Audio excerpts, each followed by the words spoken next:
Mais les Anglais sont arrivés, et dans l'église ils ont enfermé tous les hommes de ton village.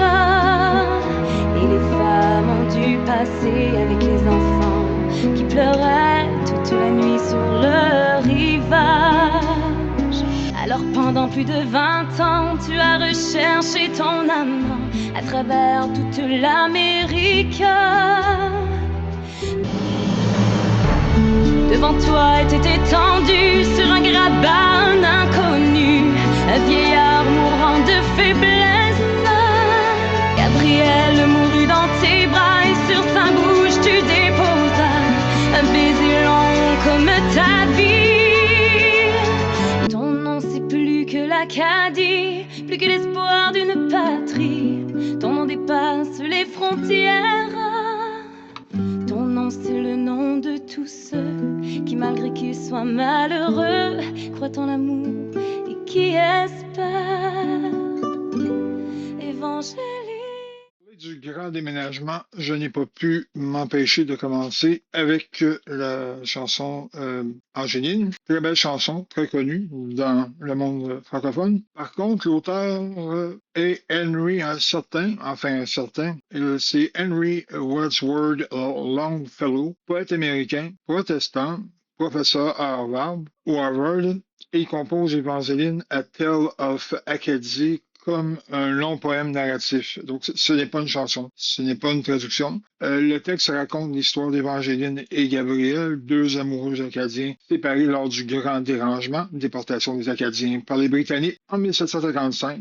Le poème Évangeline, donc A Tale of Acadia, composé en 1847 par Henry Wadsworth Longfellow, je m'excuse, dans le contexte du Grand Dérangement, occupe une place importante dans la mémoire acadienne et francophone. Sa version française, la plus connue, écrite par Michel Comte en 1971, exprime avec sensibilité la dignité, la résilience, la profondeur des liens humains.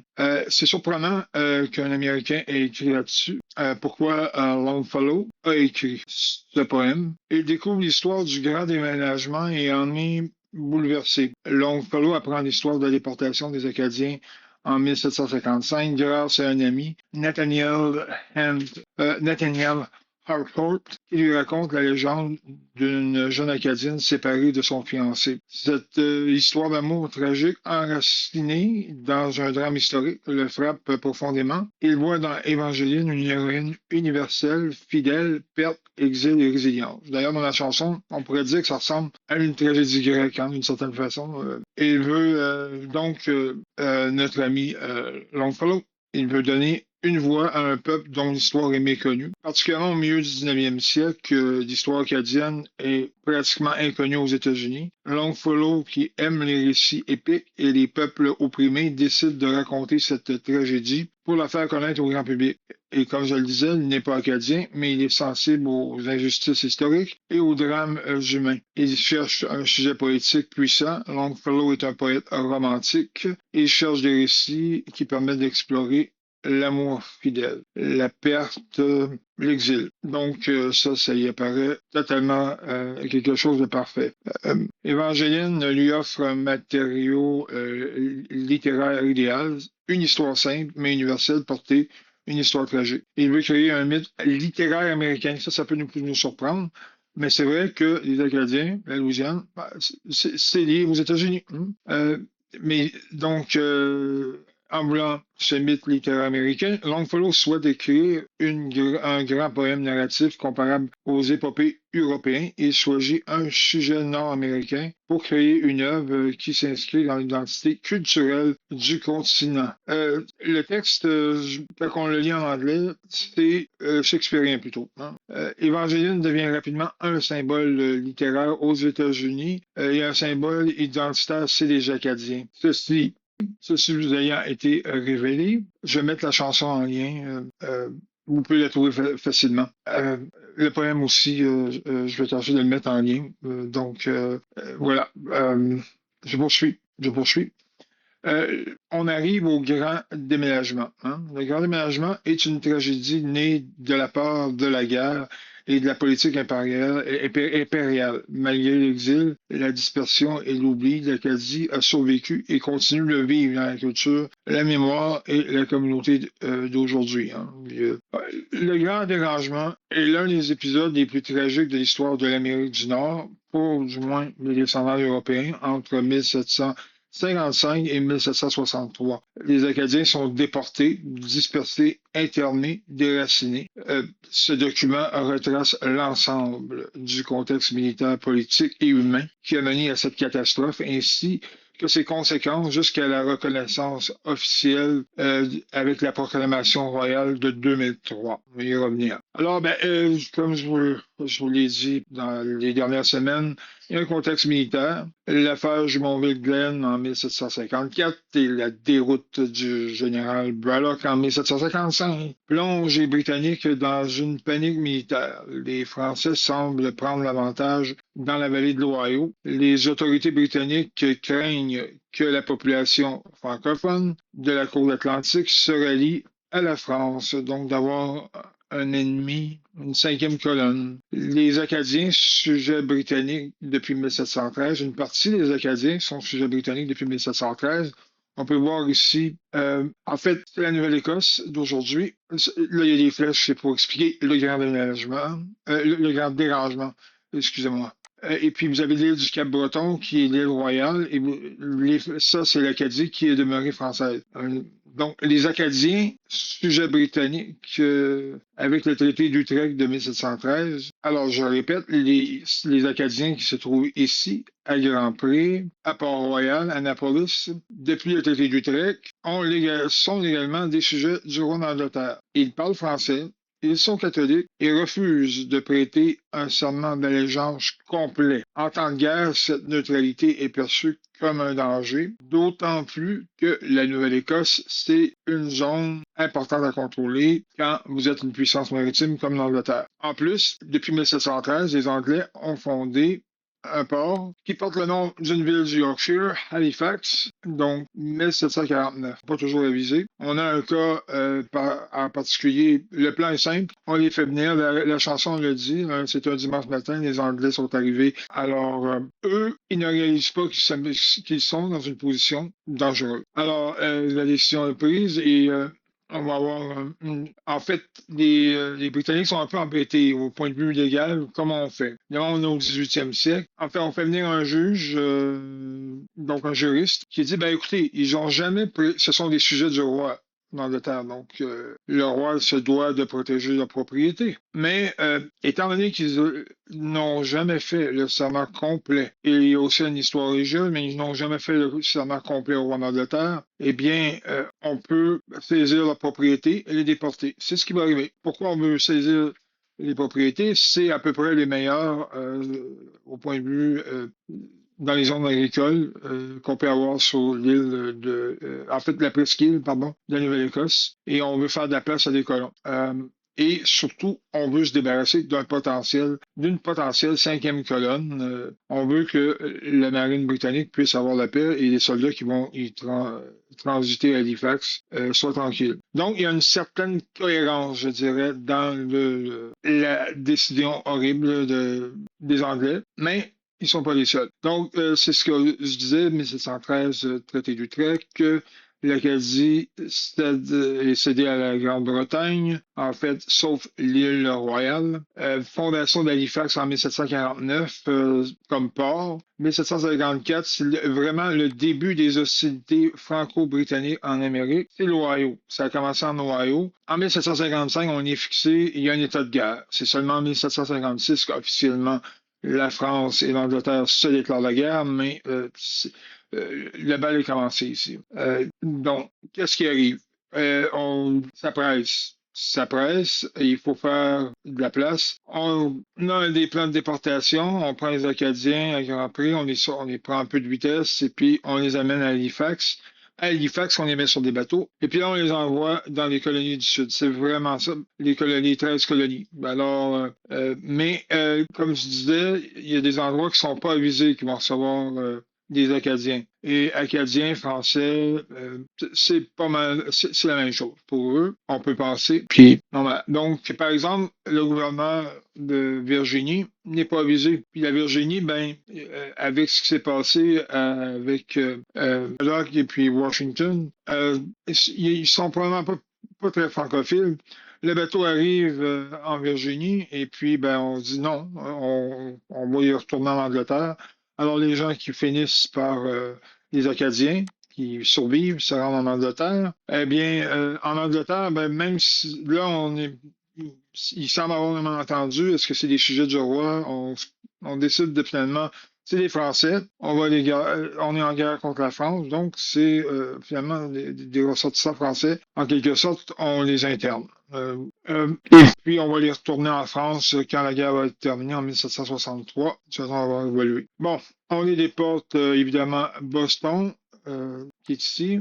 Donc, tout en rouge, c'est ceux qui s'en vont vers le sud. En bleu, c'est ceux qui vont atteindre la France. En jaune, c'est d'autres endroits. En fait, en bleu, ils vont atteindre la France en passant par l'Angleterre souvent. Donc, c'est la France et l'Angleterre. Alors, le Connecticut, l'accueil est vraiment glacial. Le Maryland, l'accueil est un peu plus favorable. C'est une terre catholique. Le Maryland a été créé par les catholiques.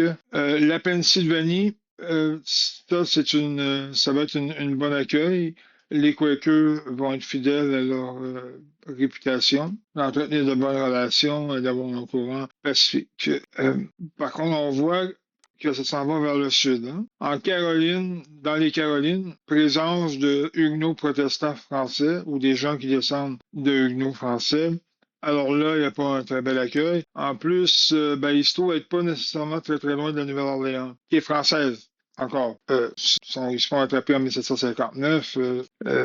On essaie de rejoindre la Nouvelle-Orléans. La Louisiane, si vous préférez. Donc, ici, c'est le quart des Acadiens qui vont être déportés. Pas le quart. Les trois quarts des Acadiens ont été déportés. Les Anglais, jusqu'en 1763, les Anglais n'arrêtent pas de déporter. Et ceux qui vont échapper, c'est souvent des gens qui ont vu d'autres Acadiens se faire déporter et qui ont su partir à temps. Ce sont les Acadiens qui se trouvent dans l'Acadie française, à Louisbourg. Quand les Anglais arrivent, ben, ils partent.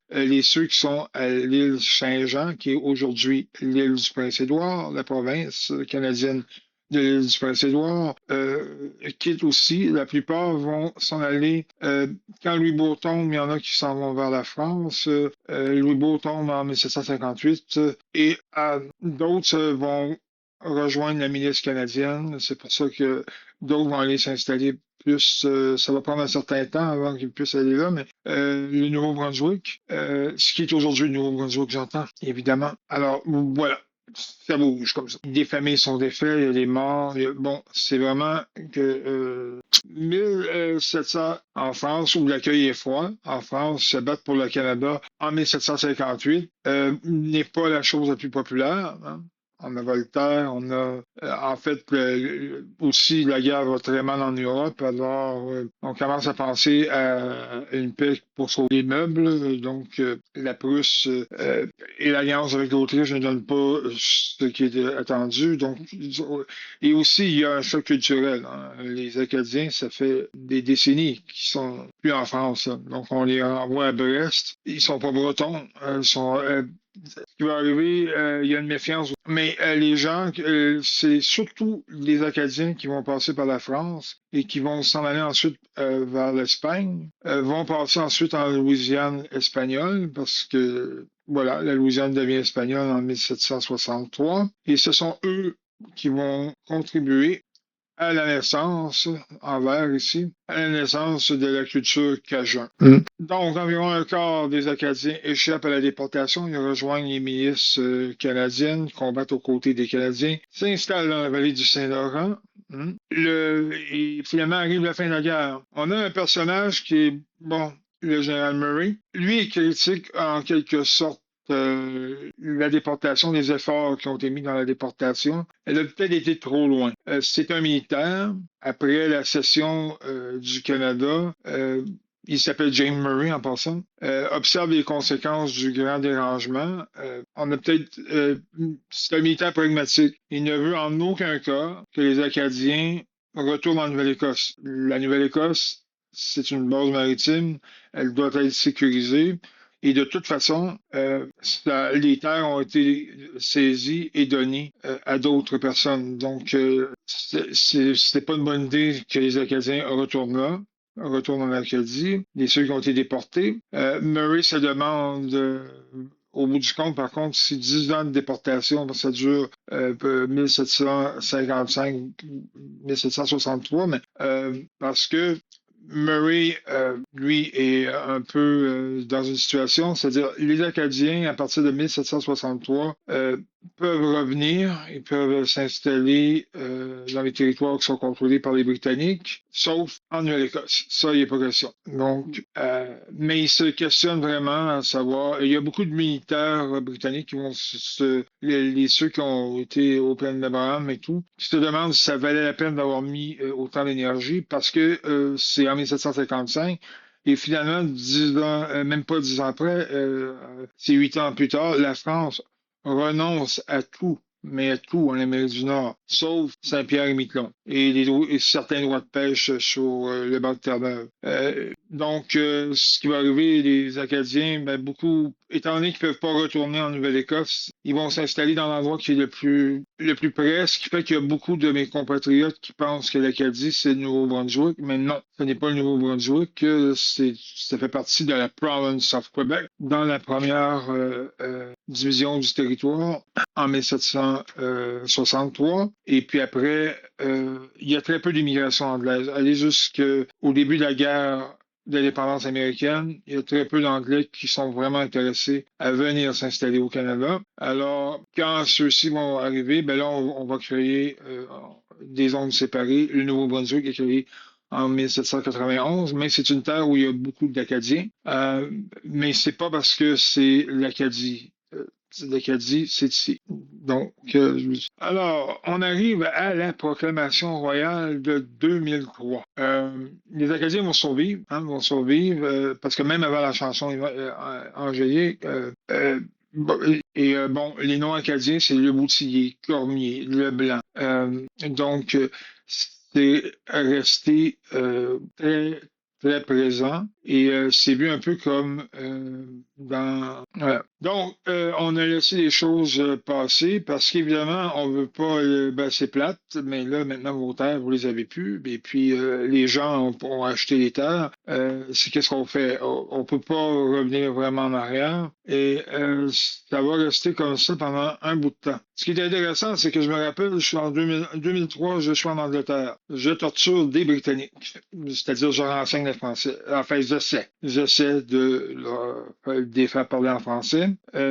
Et il y a la proclamation royale de 2003 qui se lit comme suit. La reine Élisabeth II va publier une proclamation royale reconnaissant les abus commis par les autorités britanniques lors du grand déménagement. En fait, ce qui est dit, c'est quand même quelque chose de particulier parce que c'est Élisabeth II qui l'aimait, mais elle était mise par la gouverneure générale Clarkson.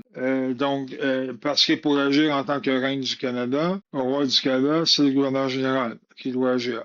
Évidemment, on est dans le système britannique, c'est le souverain n'est qu'un symbole, non pas l'émanation de la politique. Voilà. Proclamation désignant le 28 juillet de chaque année à compter de 2005, journée de commémoration du grand dérangement. Donc, parce que la première déportation, ça s'est opéré le 28 juillet 1755. Alors, c'est signé, c'est Adrienne Clarkson, qui était la gouverneure générale du Canada à l'époque. Ensuite, Élisabeth II, par la grâce de Dieu, reine du Royaume-Uni, du Canada et de ses autres royaumes, territoires, chef du Commonwealth, défenseur de la foi, à tous ceux et à qui les présentes parviennent ou qu'elles peuvent de quelque manière concerner. Salut sous-procureur général du Canada. Bon, ben voilà, maintenant. Attendu que le 28 juillet 1755, la couronne, dans le cadre de l'administration des affaires de la colonie britannique de la Nouvelle-Écosse, a pris la décision de déporter les Acadiens.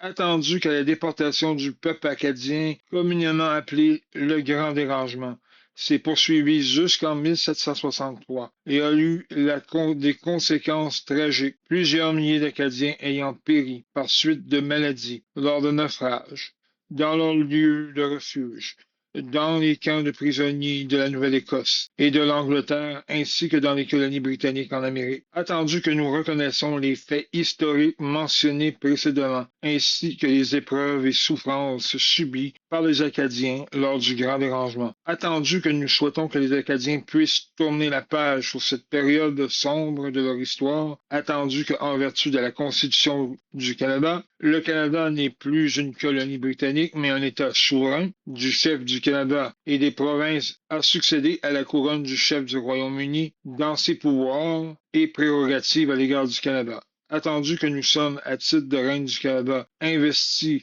du pouvoir exécutif en vertu de la couronne du Canada, attendu que notre présence... Bon, voilà. Donc, qu'est-ce que ça dit? Il y a des choses, des fois, les symboles sont vraiment plus importants que ce qui est accompli dans la réalité. Ici, on a vraiment l'exemple, c'est un symbole. La couronne britannique reconnaît que, finalement, ça n'a pas lieu d'être. Ceci étant dit, la guerre, elle se poursuit. Elle s'est terminée en 1763. On s'en va vers, là, maintenant, le Montcalm est en train d'arriver. Pendant qu'on déporte les Acadiens, qu'est-ce qui arrive?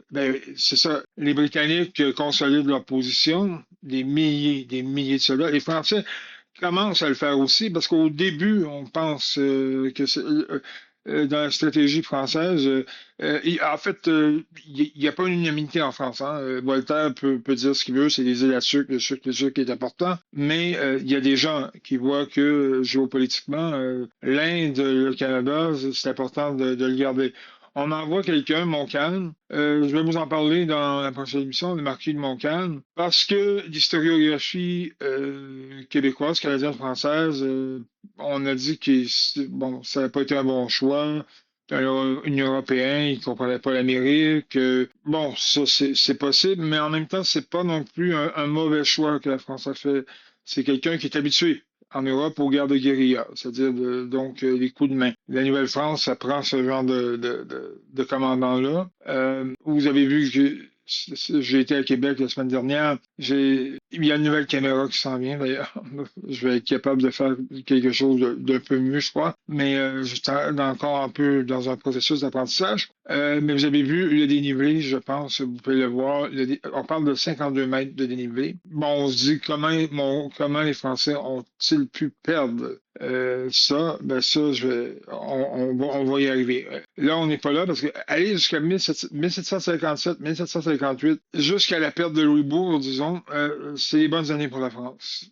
Là, ça devient beaucoup plus précaire. Et puis en Europe, il se passe aussi que il y a la bataille de Rosenbach, 1757. Là, en Europe, ça va pas très bien. Et puis en Inde, ça va suivre le Canada, finalement. Ça va se mettre à aller très mal. Il y a aucun... la marine française est détruite, pratiquement. Donc, les renforts... la France a quand même envoyé des officiers d'expérience. Il n'y a pas juste Montcalm. Il y a Bougainville qui va devenir très populaire après. Il y a Lévis qui va quand même infliger une défaite solide aux Anglais après les plaines d'Abraham. Donc, ce sont des gens qui... la France n'a pas juste envoyé des... mais les Anglais vont vraiment prendre le dessus à partir de 1758. Les Anglais sont en premier lieu certains que ils n'ont plus besoin d'intervenir en Europe, occupent les Français et puis la marine, et puis ça va se gagner dans les colonies. L'Angleterre va passer à l'attaque, elle va envoyer vraiment, c'est un effort de guerre très impressionnant. Elle envoie beaucoup de soldats professionnels. Elle envoie des marins professionnels. La thèse que j'ai toujours défendue, que je vais défendre, qui doit être très claire, sans la marine, les Britanniques, les Anglais n'auraient pas pu prendre la vallée du Saint-Laurent. C'est certain. Ce qui se passe en Ohio a un impact sur des zones sensibles. L'autre zone sensible, c'est l'Acadie. Et c'était ça aujourd'hui. Moi, ben, je vous invite à vous abonner. Je vais essayer de couper la vidéo aussi en short. Communiquez avec moi. C'est un processus toujours d'apprentissage. Je vais changer l'histoire. J'aime l'histoire. Et puis voilà. Je vous souhaite, si vous êtes toujours en vacances, des bonnes vacances.